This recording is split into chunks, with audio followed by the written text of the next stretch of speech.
Shalom, Bapak, Ibu, dan Saudara yang dikasihi dalam Yesus Kristus. Adapun yang menjadi tema perenungan kita pada hari ini adalah berbahagialah orang yang dipulihkan Tuhan. Bapak, Ibu, dan Saudara yang dikasihi dalam Yesus Kristus, pada dasarnya setiap kita di dunia ini tidak ada yang terlepas dari yang namanya persoalan kehidupan. Kita pun memiliki cara yang berbeda di dalam menyikapi segala persoalan yang ada. Yang menjadi pertanyaan adalah, ketika kita menghadapi persoalan demi persoalan, kita semakin menjauh dari Tuhan atau semakin mendekat pada Tuhan? Jika kita memilih menjauh dari Tuhan, maka kehidupan akan semakin terpuruk dan tidak bisa memperoleh kebahagiaan karena pemulihan yang berasal dari Tuhan. Sebaliknya, jika semakin mendekat pada Tuhan, maka hidup akan semakin dikuatkan dan pastinya akan berbahagia karena beroleh pemulihan yang berasal dari Tuhan. Bapak, Ibu, dan Saudara yang terkasih dalam Yesus Kristus, Injil Lukas adalah Injil yang mengisahkan kehidupan dari Yesus, dari kelahiran hingga pada kenaikannya ke surga.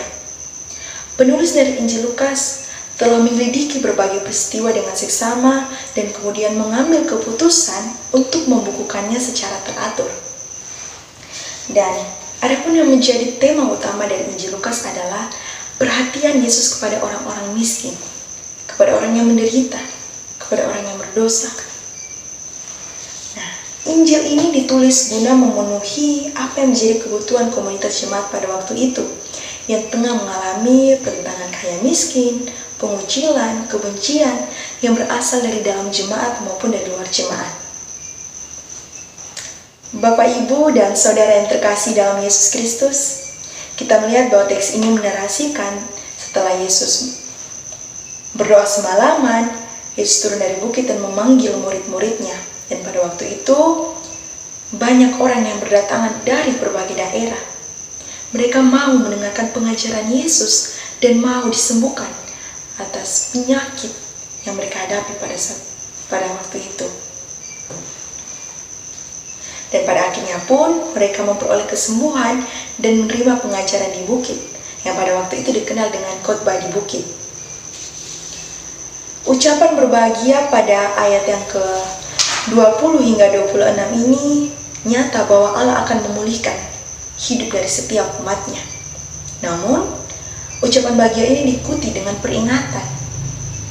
Bapak, Ibu, dan Saudara yang terkasih, kata berbahagia dalam bahasa Yunani ini digunakan untuk menyatakan kepada seseorang bahwa kita tengah merasakan kebahagiaan, kegembiraan.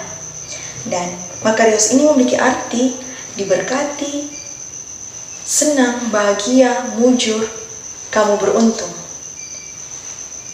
Berbahagia di sini adalah berbahagia di dalam pandangan Tuhan, sebab kebahagiaan bukan saja merangkum kerohanian, tetapi badan jiwa yang batinia, lahiria, jasmania, dan rohania. Hidup dengan bahagia adalah hidup sebagai bagian dari kerajaan Allah, yakni selalu dekat kepadanya dan melayani Tuhan. Bapak, Ibu, dan saudara-saudara yang terkasih, pertama-tama Yesus menyebutkan kata berbahagia kepada orang yang miskin. Nah, orang yang miskin di sini adalah orang-orang yang rendah serta menderita, yang datang kepada Allah karena memiliki kebutuhan yang besar dan terus mencari pertolongannya. Dan di saat yang bersamaan juga, mereka senantiasa menanti pemulihan dari Allah. Kemudian juga terkait ucapan bahagia yang berikutnya kepada orang-orang yang menangis.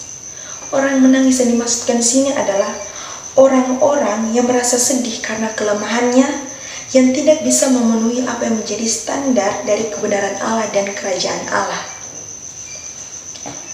Dan berikutnya, pada ayat yang ke-22 hingga 23 adalah ungkapan bahagia yang ketiga dan keempat, berkenaan dengan kedudukan dari orang Kristen pada waktu itu, yang mana mereka dibenci, dikucilkan, ditolak karena mereka mengaku percaya kepada Kristus dan bersaksi tentang Dia. Maka berlaku janji Allah untuk mereka, yang mana mereka akan memperoleh upah dan mereka akan berbahagia. Kemudian di samping ucapan bahagia tersebut, ada juga peringatan kita dapat melihat pada ayat yang ke-24 hingga 26. Ini ditujukan bagi mereka yang kaya, kenyang, tertawa, dan dipuji. Mengapa demikian? Karena mereka menjadi kaya, namun mereka tidak memperhatikan kehidupan dari orang miskin, ataupun kekayaan yang mereka peroleh itu dari cara yang tidak benar. Kemudian bagi mereka yang kenyang, mereka itu sering tidak peduli dengan orang yang berkekurangan. Dan juga peringatan bagi mereka yang tertawa, bahwa hidup tidak selamanya dipenuhi dengan sukacita, kegembiraan, canda, tawa, dan sebagainya. Tapi pada saatnya nanti juga pasti ada yang namanya penderitaan. Ajaran Yesus tersebut ingin mengingatkan agar mereka tidak lupa diri. Dan kepada orang yang mendapat pujian diingatkan bahwa sebenarnya pujian itu tidak dosa, tidak menjadi masalah, tapi kerap kali di balik pujian itu ada maksud yang tersembunyi, yaitu. Dan tanpa disadari, itulah yang dilakukan oleh nabi-nabi palsu pada waktu itu. Bapak, Ibu, dan saudara yang terkasih dalam Yesus Kristus, ada pun menjadi pesan penting dari renungan kita, yaitu yang pertama, Allah akan senantiasa memulihkan hidup umatnya dalam kondisi apapun. Sebagai umat yang masih terikat dengan berbagai dinamika persoalan kehidupan, pengajaran Yesus menjadi peneguhan yang sangat meringankan beban batin dan beban pikiran kita, dan juga melegakan segala macam persoalan yang tengah dihadapi. Mengapa? Karena tadi dikatakan berbahagialah. Melalui pengajarannya ada janji yang Allah berikan, yakni mereka yang saat ini miskin, lapar, menangis, menderita, dan mengalami segala persoalan lainnya, mereka akan memperoleh yang namanya kebahagiaan atas pemulihan yang berasal dari Allah. Yang berikut adalah pengharapan yang teguh akan janji Allah. Di sini Yesus memberikan suatu janji di dalam pengajarannya yang mampu memberikan kekuatan bagi kita yang senantiasa selalu mendengar pengajarannya dan melakukan dalam kehidupan kita hari lepas hari. Di sini kita diingatkan bahwa janganlah berputus asa dalam menghadapi berbagai persoalan kehidupan. Yesus mau kita selalu memiliki pengharapan yang teguh untuk beroleh kebahagiaan yang kekal. Harapan yang terus hidup dalam iman akan membuat hidup kita menjadi semakin kuat, semakin teguh di dalam Yesus. Jadi pengharapan ini adalah bagian dari iman dan kasih.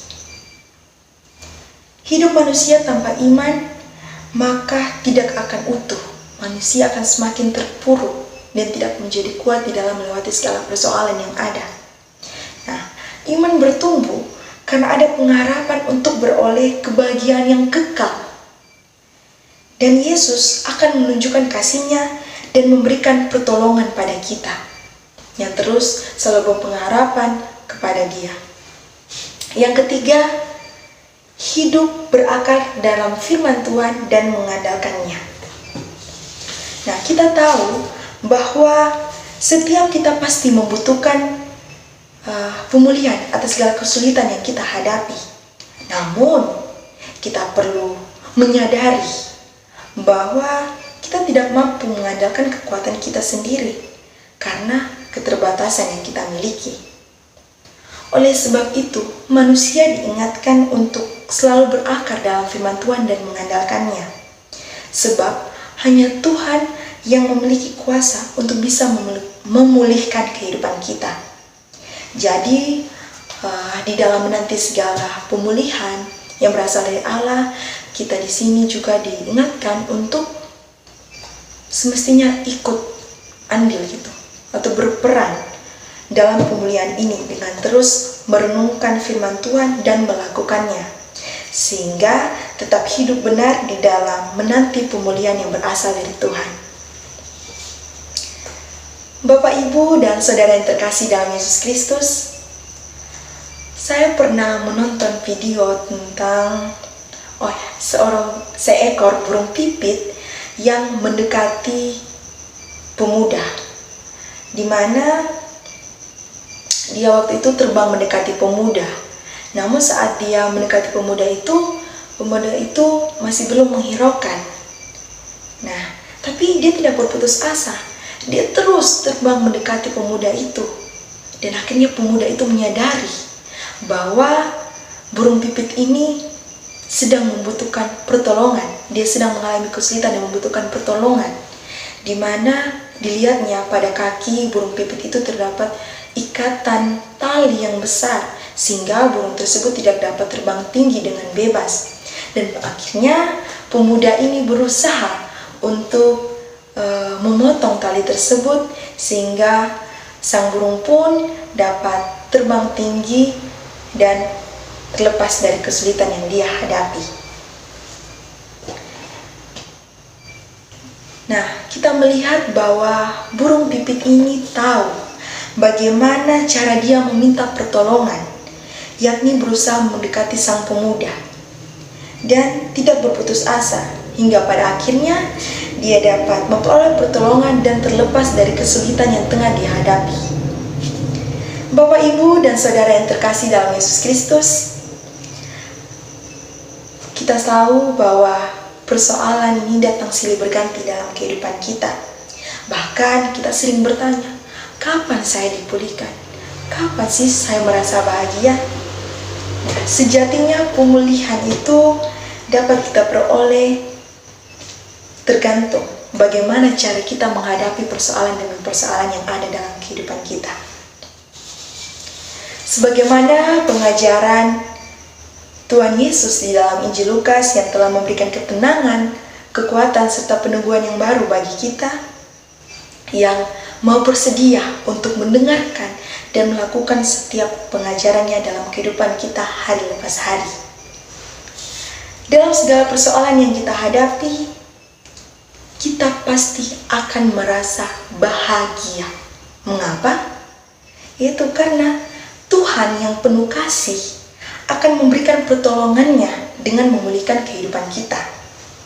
Namun, kita juga harus ingat bahwa pemulihan itu dapat terjadi di dalam kehidupan kita dengan adanya peran andil atau keikutsertaan kita di dalam merespon yang benar atau menyikapi segala persoalan yang ada. Seperti hanya burung pipit tadi yang mendekat pada pemuda, tentu kita sebagai anak-anak Tuhan tahu cara mendekatkan diri kepada Tuhan, yakni dengan selalu mengandalkan Tuhan, merenungkan firman-Nya, berpengharapan, sehingga kita selalu hidup dalam kebenaran firman Tuhan. Dan kita bisa mengetahui cara untuk menyikapi segala persoalan yang ada, hingga pada akhirnya nanti kita sebagai anak-anak Tuhan yang terus mengandalkannya, berpengharapan padanya, akan memperoleh kebahagiaan atas segala pemulihan yang Tuhan berikan di dalam kehidupan kita. Amin untuk firman Tuhan.